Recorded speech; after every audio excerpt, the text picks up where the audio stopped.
இறையோன் மகிழ்ந்து வழிபாடு தந்த மதியாலா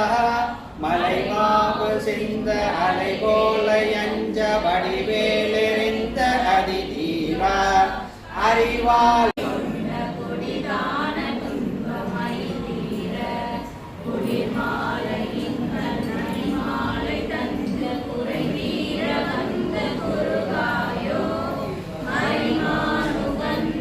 இறையோன் மகிழ்ந்து வழிபாடு தந்த மதியாலா மலைமாவு சிந்த அலை போல அஞ்ச வடிவேலெறிந்த அதிதீரா அறிவால்